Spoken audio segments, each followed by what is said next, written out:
مسیح بہنوں بھائیوں، میں اب پاکستان کے کسی بھی حصہ میں ہیں اور دنیا کے کسی بھی حصہ میں ہیں، پاکستان کے طول و عرض تک یہ آواز سنی جاتی ہے کہ یسوع جیسا کوئی نہیں، یسوع جیسا کوئی نہیں۔ اس کتاب کے رائٹر ریورنڈ بلیک ویسٹن ہیں، اور آج اس کتاب میں سے چیپٹر نمبر 19 اثر و رسوخ میں یسوع جیسا کوئی نہیں۔ یسوع کی حکمرانی جاری و ساری اور عالمگیر سطح پر پھیلی ہوئی ہے، حالانکہ اس عالمگیر حکمرانی کی اثر و رسوخ کی پیمائش کرنے کا ہمارے پاس کوئی آلہ یا ذریعہ نہیں ہے، لیکن اس کے باوجود عالمگیر سطح پر ہمیں یسوع کی حکمرانی کا کامل اثر و رسوخ دیکھنے کو ملتا ہے۔ اس بڑے اثر کو ماضی میں بھی دیکھا گیا ہے، جیسا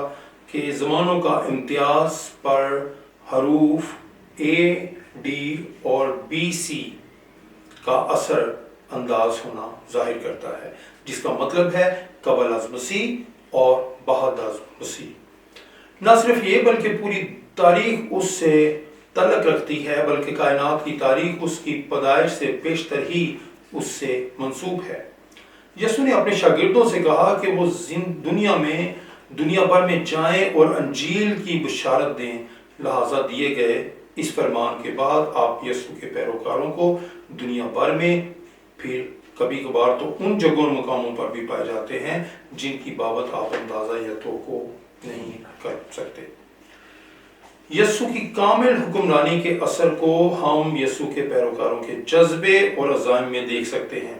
کہا جاتا ہے کہ گزشتہ صدی کی شہادتیں ماضی میں ابتدائی دور کی شہادتوں سے کہیں زیادہ ہیں۔ کیا آپ غور کریں گے کہ کیا سبب ہے کہ لوگ مسیح کی خاطر جان دیتے ہیں؟ جی ہاں، یہ اس قربانی کا رد عمل ہے جو یسوع نے ان کے لیے دی۔ نہ صرف شہادتوں میں یسوع کے کلام کے اثرات کو دیکھا جا سکتا ہے کہ یسوع کے پیروکار روزمرہ زندگی میں زیادہ اذیت، ناقابل بیان دردناک اور ناگزیر حالات کا شکار ہیں،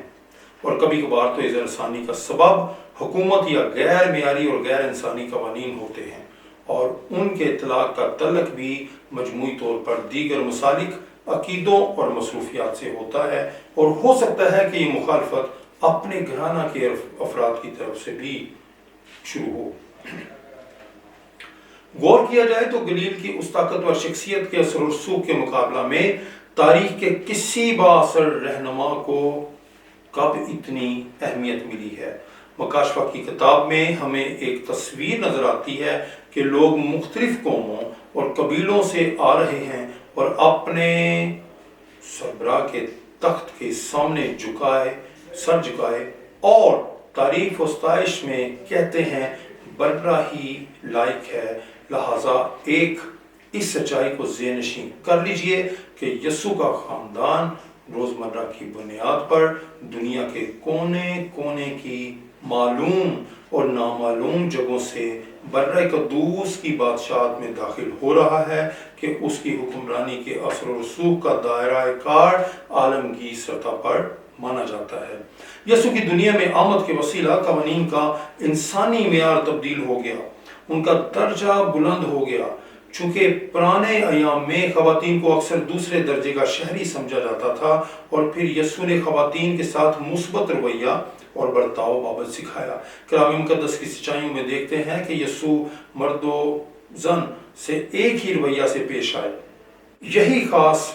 سبب تھا کہ ابتدائی کلیسیاؤں میں ہمیں یسوع کی پیروی میں خواتین کو شاگردوں اور کلیسیائی مردوں کے ہمراہ گواہی دینے کے لیے پرجوش دیکھا گیا ہے۔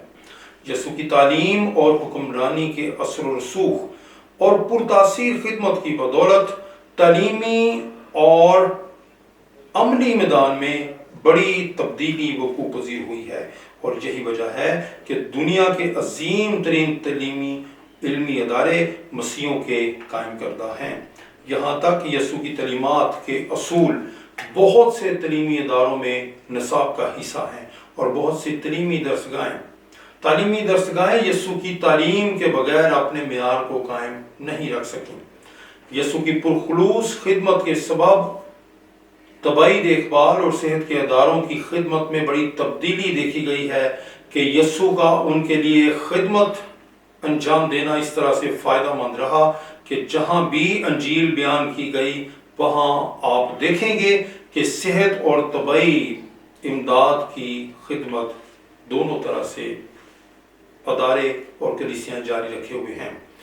بہت سے ماضی میں بھی ہسپتال اور صحت کے ادارے مسیحیوں نے قائم کیے، اور آج بھی بہت سے ہسپتال مختلف چرچز کے زیر اہتمام خدمات انجام دے رہے ہیں۔ لہٰذا آپ کو ضرور معلوم ہونا چاہیے کہ یسوع نے ہمیشہ بدن، جان اور روح کی فکر کی ہے۔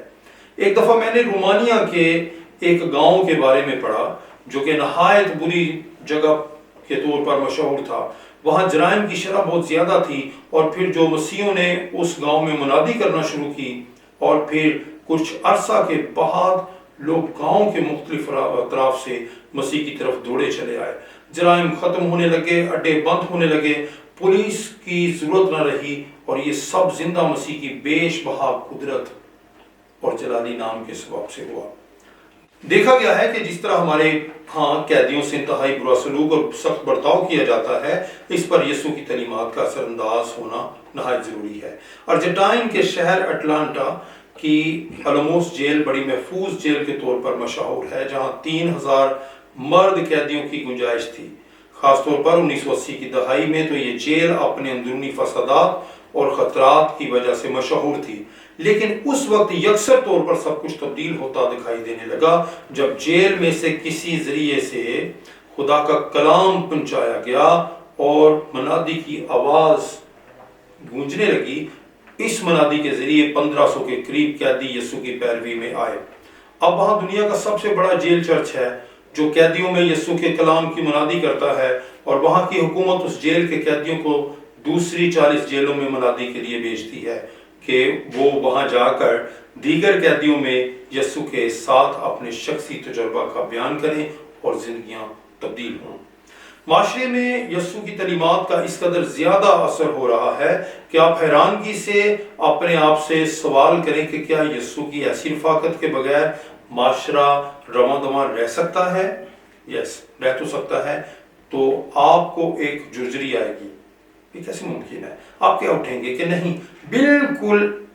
ایسا ممکن نہیں ہے، بلکہ ایسا سوچنا ہی اذیت سے دوچار کر دے گا۔ اگر ایسا ہے تو پھر آپ کی ذمہ داری ہے کہ اپنے شہر اور گاؤں کے بارے میں ضرور غور کرنا شروع کریں جہاں کہیں گرجا گھر نہ ہوں۔ لہٰذا اپنے گھروں، ہسپتالوں، اداروں، درسگاہوں، ہوٹلوں اور کاروباری جگہوں کو یسوع کے کلام سے روشن ہونے دیں، اور ان سب کو جو منادی کے اہل ہیں ضرور منادی کے لیے بھیجیں۔ صرف یہ نہیں بلکہ حکومتی اداروں اور افواج کے اداروں اور خاندانوں سے قیدیوں اور گناہ میں گرفتار لوگوں کی واپسی میں رہنمائی کے لیے ان تک ضرور رسائی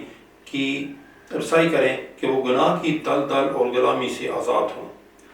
یسوع کا کلام غیر متحرک نہیں ہے، اس لیے جہاں کہیں یسوع کے پیروکار انجیل کی منادی کرنا شروع کرتے ہیں، یسوع آپ خود آن موجود ہوتا ہے۔ وہ اپنے کلام کے وسیلے ہم سے بات چیت کرتا ہے اور ہمیں طاقت بخشتا ہے۔ وہ ہمارے وسیلہ سے لوگوں کو ہمت دیتا ہے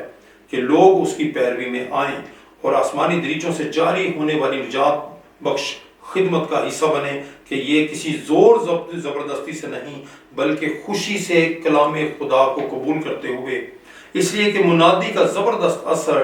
اس طور سے زیادہ مؤثر ہوگا جب یہ بیان کیا جائے کہ یسوع نے ہمارے لیے کیا کیا کہ ہمیں نجات ملی۔ یسوع نے فرمایا، اور میں اگر زمین سے اونچے پر چڑھایا جاؤں گا تو سب کو اپنے پاس کھینچ لوں گا۔ دنیا کی مشہور و معروف تحریروں میں یسوع کے کلام کے اثر کو بڑی وضاحت اور خوبصورتی سے پیش کیا گیا ہے۔ بعض اوقات تو تحریر کردہ حصہ جات کو گمنام مصنفین سے منسوخ کر دیا جاتا ہے۔ یہ بات ایک عظیم سچائی کا حصہ ہے کہ ڈاکٹر جیمز ایلن فرانسس کا 1900 کی دہائی میں کلام مقدس پر مبنی پیغام شائع ہوا جس کا عنوان تھا ایک تنہا زندگی۔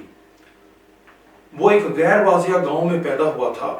ایک کسان عورت کا بچہ۔ وہ ایک غیر معروف گاؤں میں پلا بڑھا جہاں وہ بڑھئی کی دکان پر کام کرتا تھا۔ جب تک وہ 30 برس کی عمر کو پہنچتا، لوگوں کی نظروں میں آیا کہ وہ اس کے مخالف ہو گئے۔ نہ تو اس نے کوئی کتاب لکھی، نہ کوئی اس کا دفتر تھا، نہ کوئی کسی مشہور و معروف کالج میں گیا، نہ اس نے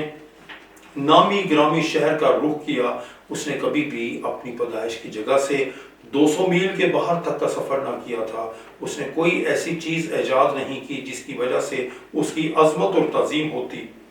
اس کے پاس آپ خود کے علاوہ کچھ نہ تھا، وہ 30 برس کا تھا، اس کے دوست اسے چھوڑ کر بھاگ گئے، ایک نے اس کا انکار کیا، وہ اپنے دشمنوں میں گرا تھا، اس کا مذاق اڑایا گیا، اسے کیلوں سے جڑ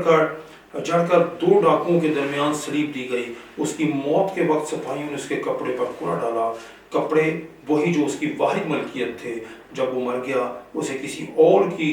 دفن کی جگہ پر دفن کیا گیا، وقتی طور پر دفنایا گیا، صدیاں آئیں اور گزر گئیں، اس کے باوجود آج بھی یسوع نسل در نسل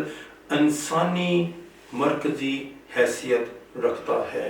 اور بنی نوع انسان کی ترقی کا پیش خیمہ ہے۔ وہ تمام افواج جو مارچ کر چکی ہیں، وہ تمام بحریہ جو سمندری سفر کرتی ہے، وہ ساری پارلیمنٹ جو کبھی بیٹھی ہو، وہ سب بادشاہ اور اتحادی حکومتیں جو مل کر بادشاہی کرتے ہوں، انہوں نے بھی